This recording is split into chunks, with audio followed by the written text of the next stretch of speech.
Assalamualaikum warahmatullahi wabarakatuh. Ketemu lagi dengan kami dalam pembelajaran jarak jauh SMA Negeri 1 Cipunde. Hari ini kita akan bahas materi kita tentang ruang lingkup biologi. Di dalam ruang lingkup biologi ini, sebelum kita bahas lebih lanjut, adik-adik harus paham dulu apa sebenarnya tujuan dari pembelajaran ruang lingkup biologi. Tujuan dari pembelajaran ruang lingkup biologi itu sendiri yang pertama, adik-adik harus dapat menjelaskan ruang lingkup biologi dan keterkaitan biologi dengan metode ilmiah. Yang kedua, adik-adik dapat mendeskripsikan objek-objek dan persoalan biologi pada tingkat molekul, sel, jaringan, organ, individu, populasi, ekosistem, dan bioma. Selain itu, adik-adik juga harus dapat mengidentifikasi cabang-cabang biologi menurut objek dan persoalan yang dikaji. Yang keempat, adik-adik harus dapat menganalisis manfaat biologi bagi kehidupan dan lingkungan. Baiklah, kita akan masuk ke materi kita. Yang pertama, kita harus bahas dulu apa sebenarnya biologi itu sendiri. Biologi ini sendiri dari bahasa Yunani berasal dari akar kata bios dan logos. Seperti yang kita tahu, bios itu artinya makhluk hidup, sedangkan logos adalah ilmu. Jadi kalau kita gabungkan, biologi atau bios logos itu ilmu tentang makhluk hidup. Artinya, kajian biologi ini adalah tentang makhluk hidup. Kalau kita definisikan secara jauh, biologi itu adalah ilmu tentang makhluk hidup serta yang mempengaruhi kehidupannya. Ya, bisa dipahami? Kalau adik-adik belum paham, adik-adik bisa reply lagi videonya. Kalau seandainya sudah paham, kita bisa lanjutkan ke materi berikutnya. Nah, karena jelas yang namanya biologi tadi adalah ilmu tentang makhluk hidup, artinya objek yang akan dibahas kita itu adalah makhluk hidup. Untuk kita tahu spesifik yang akan kita kaji, kita harus tahu dulu apa makhluk hidup itu sendiri. Kelas 7 SMP ya, kita pernah mengkaji tentang ciri-ciri makhluk hidup. Nah, hari ini kita lihat apa sih yang menjadi ciri-ciri makhluk hidup atau karakteristik dasar dari makhluk hidup itu sendiri. Yang pertama, dia dapat dikatakan makhluk hidup apabila dia tersusun atas sel. Ya. Jadi, ciri pertama tersusun atas sel. Kedua, bisa dilihat di layar adik-adik, dapat melakukan proses metabolisme. Yang ketiga, makhluk hidup itu harus dapat beradaptasi dengan lingkungannya. Yang keempat, mengalami pertumbuhan dan perkembangan. Kemudian kita bisa dilanjutkan. Yang kelima, dapat melakukan berkembang biak atau reproduksi. Yang keenam, peka terhadap rangsang.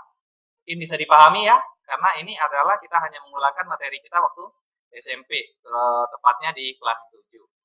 Nah, makhluk hidup ini akan menempatkan struktur organisasi dalam kehidupan. Mulai dari terkecilnya tingkat molekul, ada tingkat sel, ada tingkat jaringan, tingkat organ, sistem organ, organisme, populasi, ada tingkat komunitas, tingkat ekosistem, dan tingkat bioma. Mungkin kita dapat mengenal ini dari molekul sampai bioma. Nah, untuk lebih jelasnya, kakak akan bahas lagi di berikutnya. Nah, di sini coba adik-adik bisa lihat. Kalau seandainya kita lihat di sebelah sini, ini ada tulisannya molekul. Itu hanya contoh saja, bukan berarti molekul itu protein, bukan. Molekul itu bisa berbentuk protein, atau berbentuk karbohidrat, atau juga bisa berbentuk lemak, atau berbentuk air. Artinya, molekul-molekul ini mungkin di pelajaran kimia akan dibahas seperti apa sebenarnya molekul itu. Nah, molekul ini dia akan menyusun struktur sel. Nah, di situ kan kalau seandainya ada molekul tadi, dia akan menyusunin struktur sel. Nah, pada gambar ini, pada gambar slide yang lagi tayang pada adik-adik ini adalah contoh dari gambar sel jantung. Nah, sel jantung itu satu selnya itu kecil nih, sama hanya sebatas titik seperti ini. Ini satu selnya. Nah, sel-sel ini bergabung, jadi sel yang sama bergabung, seandainya sel jantung tadi bergabung dengan sel yang lain, dia akan membentuk yang namanya jaringan. Jadi apa itu jaringan? Yang dikatakan jaringan itu adalah kumpulan dari sel yang sama. Nah, kita lebih lanjut, seandainya jaringan-jaringan ini berkumpul, jaringan satu dengan jaringan lain dia berkumpul, dia akan membentuk sebuah organ. Di sini mungkin adik-adik bisa memahami kalau kakak udah berbicara tentang organ. Mungkin adik-adik bisa contohnya yang di tubuh kita ini, kita ada kenal ada organ tangan, hidung, bibir, gigi, telinga, rambut. Itu contoh-contoh organ pada manusia. Mungkin adik-adik bisa lanjutin, ada kaki, ada jantung, ada paru-paru, ada katanya pundak, lutut, kaki, seperti itulah. Ya, masih banyak organ-organ yang lain. Mungkin adik-adik bisa nyariin contoh-contoh yang lain.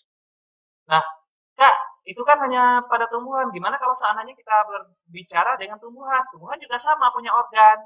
Seperti kita kenal ada akar, ada batang, ya, ada daun, bunga, buah, itu termasuk organ. Nah, kalau organ-organ ini sudah bergabung ya satu sama lain, terbentuklah namanya sistem organ.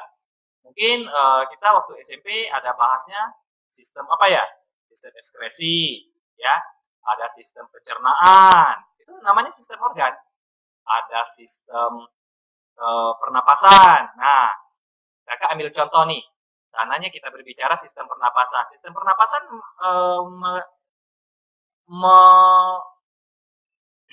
sistem pernapasan ini melibatkan organ apa saja? Ada hidung, ya.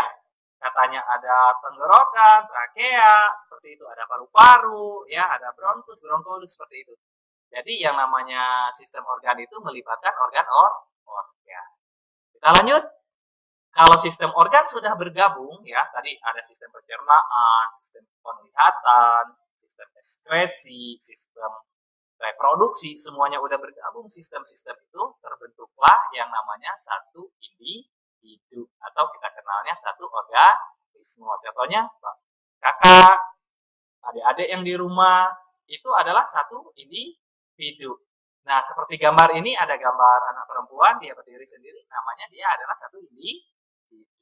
Nah, seandainya kita berbicara di kandangnya ada satu ayam, itu namanya satu individu. Di depan rumahnya ada pohon cabai, berarti itu satu individu. Artinya satu individu itu satu organisme. Ya. Kita lanjut. Nah, satu individu atau satu organisme ini bergabung sesama yang sama, ya.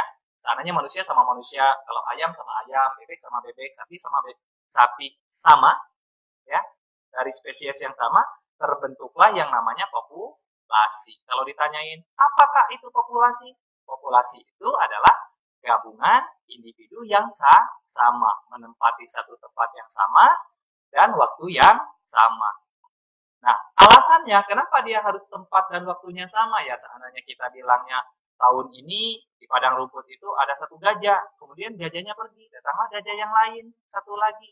Kita tidak bisa bilangnya populasi gajah karena dia hidupnya tidak bersamaan. Yang disebut populasi itu individu, kumpulan individu yang menempati satu tempat yang sama dengan waktu yang sama. Mungkin bisa dipahami ya. Oke.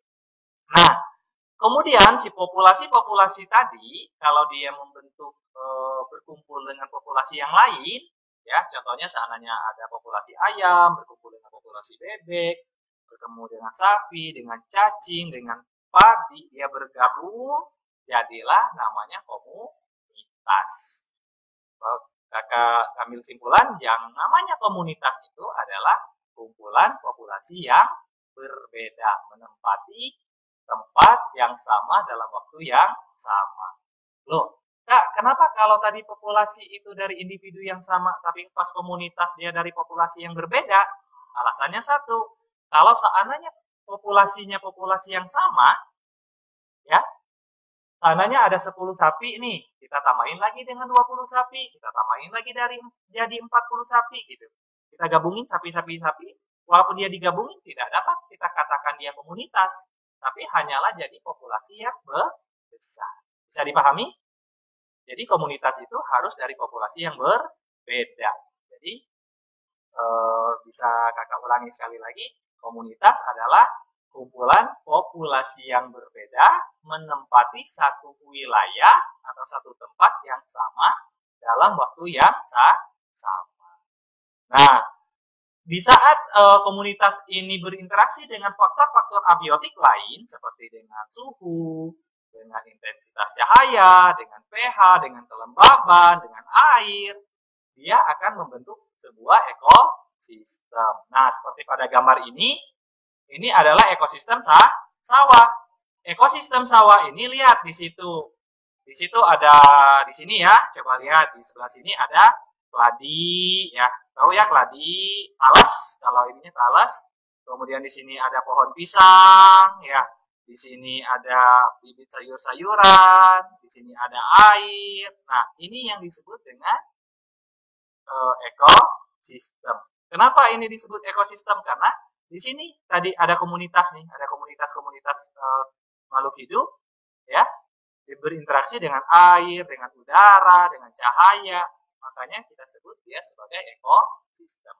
Kalau ditarik kesimpulan pastinya, yang disebut dengan ekosistem itu adalah komunitas yang berinteraksi dengan komponen abiotik, ya, atau dikatakan dengan kata lain, ekosistem adalah interaksi antara komponen abiotik dengan komponen biotik seperti itu. Mungkin sampai sini bisa dipahami. Kalau seandainya ada yang tidak dapat dipahami, boleh nanti teman-teman komen di bawah. Nanti apa yang teman-teman tidak paham boleh ditanyakan di kolom komentar. Oke, kita lanjut ya. Kita lanjut. Nah, di sini masih kita lanjut lagi. Ekosistem itu, ya, ada yang yang sangat besar, ekosistem yang sangat besar, unik, dan dia terdapat di daratan. Jadi ekosistem itu ada yang besar, unik, terdapat di daratan. Nah, itu disebutnya di bioma. Di Indonesia ini sendiri dikenal dengan bioma hutan hujan tropis. Salah satu bioma di dunia yaitu hutan hujan tropis, termasuk di Indonesia. Makanya kita itu sebenarnya di Indonesia ini adalah wilayah bioma terbesar untuk hutan hujan tropis, terutama di daerah Sumatera, Kalimantan. Sebenarnya Jawa itu juga termasuk, tapi Jawa saat ini mungkin hutan-hutan secara alamnya mungkin banyak yang habis karena dibangun oleh bangunan-bangunan perkotaan. Ya, kita lanjut lagi ya. Nah, kalau kita udah mengenal tadi ada tingkat organisme dalam kehidupan, ya, makhluk hidup itu banyak ya, tadi ada tumbuhan, ada hewan, mungkin kita mengenal juga ada makhluk yang bentuk mikroorganisme. Nah, itu kita dalam biologi untuk mengkajinya kita harus membutuhkan yang disebut dengan klasifikasi. Klasifikasi ini membedakan, mengelompokkan makhluk hidup berdasarkan ciri-ciri persamaannya atau ciri-ciri perbedaannya. Artinya klasifikasi makhluk hidup itu adalah mengelompokkan makhluk hidup. Nah, saat ini sampai sekarang itu kita menganut dengan klasifikasi 6 kingdom. Nah, klasifikasi 6 kingdom itu seperti apa? Klasifikasi 6 kingdom itu yang pertama ada kingdom Archaebacteria atau Archaea. Ini kelompok-kelompok dari makhluk hidup mikroorganisme. Kemudian Ecobakteri, yaitu dari kelompok bakteri. Yang ketiga ada kingdom Protista. Ini memang ada yang mirip ke bakteri, ada yang mirip ke jamur, ada yang mirip ke tumbuhan untuk kingdom Protista ini. Kemudian mungkin adik-adik mengenal ada kingdom fungi atau sering dibacanya fungi, fungi ya. Kalau kita sering bilangnya fungi, tapi katanya untuk baca yang benar fungi. Nah, fungi ini sendiri yaitu kingdom jamur-jamuran, ya. Semua jenis jamur itu maksudnya ke kingdom fungi. Yang kelima, plantae itu adalah kingdom tumbuh-tumbuhan. Yang keenam adalah kingdom animalia.